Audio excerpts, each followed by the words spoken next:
Hello friends, आपका स्वागत है मेरे चैनल भक्ति की शक्ति में। आज मैं आपके लिए नाग माता मनसा देवी की कहानी लेकर आई हूँ। अगर आपको मेरी ये कहानी अच्छी लगे तो कमेंट बॉक्स में मनसा देवी माता की जय अवश्य लिखें। और अगर आप मेरे चैनल पर नए हैं और अभी तक आपने मेरे चैनल को सब्सक्राइब नहीं किया है तो प्लीज़ सब्सक्राइब कर लें और बेल आइकन पर प्रेस कर दें ताकि मेरे नए आने वाली वीडियो की नोटिफिकेशन आपको मिलती रहे। बहुत समय पहले की बात है। एक नगर में एक सेठ सेठानी रहते थे। त्योहार का समय था। सेठानी घर की साफ सफाई कर रही थी। सेठानी घर का सामान इधर उधर सही से रख रही थी।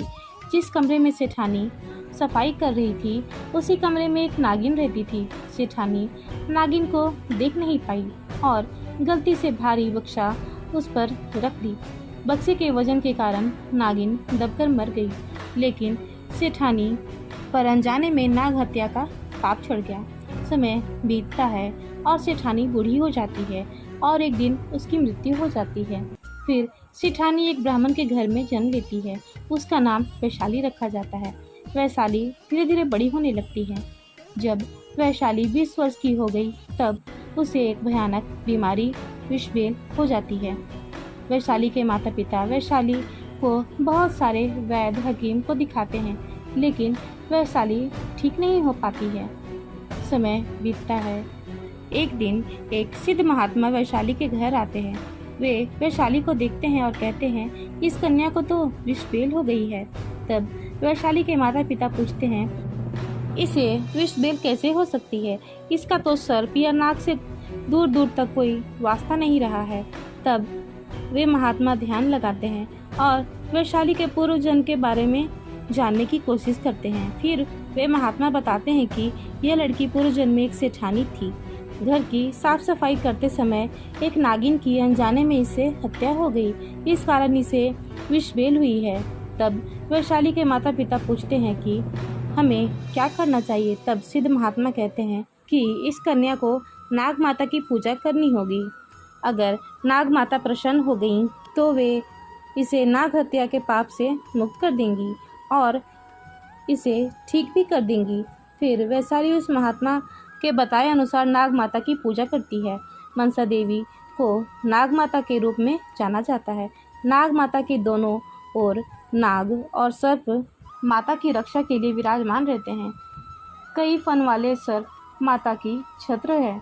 माता कमल पर विराजमान है। माता की गोद में एक बालक है। यह बालक माता का पुत्र आस्तिक है। 7 नाग सदा मनसा देवी की रक्षा के लिए तत्पर रहते हैं। मनसा देवी सभी नागों की माता है। माता की कृपा प्राप्त होने पर किसी भी इंसान को नागदंश का सामना नहीं करना पड़ता है। नाग माता मनसा देवी की कृपा होने पर नाग दोष दूर हो जाता है। वैशाली नाग माता मनसा देवी की पूजा अर्चना शुरू करती है। वैशाली सच्चे मन से नाग माता मनसा देवी की पूजा करती है। पूजा करते करते बहुत समय बीत गया। वैशाली की सच्ची भक्ति से मनसा देवी प्रसन्न हो जाती हैं और एक बूढ़ी के रूप में वैशाली के घर आईं। माता बहुत गंदे वस्त्र धारण की हुई थी। वस्त्र इतने गंदे थे कि कोई भी उनसे घृणा कर बैठे। उन्होंने वैशाली के माता पिता से खाना मांगा तो वैशाली के माता पिता ने बोला कितनी गंदी है ये औरत। ऐसा बोलकर अपने घर से जाने को कहा लेकिन वैशाली ने उन बूढ़ी माता को रोक लिया और वैशाली ने उन बूढ़ी माता को पहले नहलाया, फिर उन्हें स्वच्छ वस्त्र पहनाए, फिर पेट भर भोजन करवाई। मनसा देवी वैशाली की सच्ची भक्ति देखकर बहुत प्रसन्न हुई और अस्थि रूप में प्रकट हो गई। वैशाली ने मनसा देवी को प्रणाम किया और उनके पैरों में गिर गई। फिर मनसा देवी ने वैशाली की बीमारी ठीक कर दी। वैशाली अब नाग हत्या के दोष से मुक्त हो गई थी। मनसा देवी बोली मैं तुम्हें वरदान देती हूँ कि तुम सदैव सर्पदंश से मुक्त रहोगी। कोई नाग तुम्हें कभी नहीं काटेगा। इतना कहकर नाग माता मनसा देवी वहाँ से अंतर्ध्यान हो जाती हैं। वैशाली की खुशी का ठिकाना न रहा। अब तो वह बहुत खुश थी। ये वैशाली की सच्ची भक्ति का ही नतीजा था कि उसकी सच्ची भक्ति से नाग माता खुश हुई और उसे दर्शन दी। तो हे नाग माता, आपसे प्रार्थना है कि जैसे आपने वैशाली पर अपनी कृपा करी वैसे ही अपने सभी भक्तों पर अपनी कृपा दृष्टि सदा बनाए रखना। जय हो नाग माता की, जय हो मनसा देवी की। फिलहाल इस वीडियो में इतना ही। अगर आपको मेरी ये वीडियो अच्छी लगी हो तो मेरे वीडियो को लाइक करें और ज़्यादा से ज़्यादा शेयर करें और मेरे चैनल को सब्सक्राइब करना ना भूलें। वीडियो में अंत तक बने रहने के लिए आपका धन्यवाद।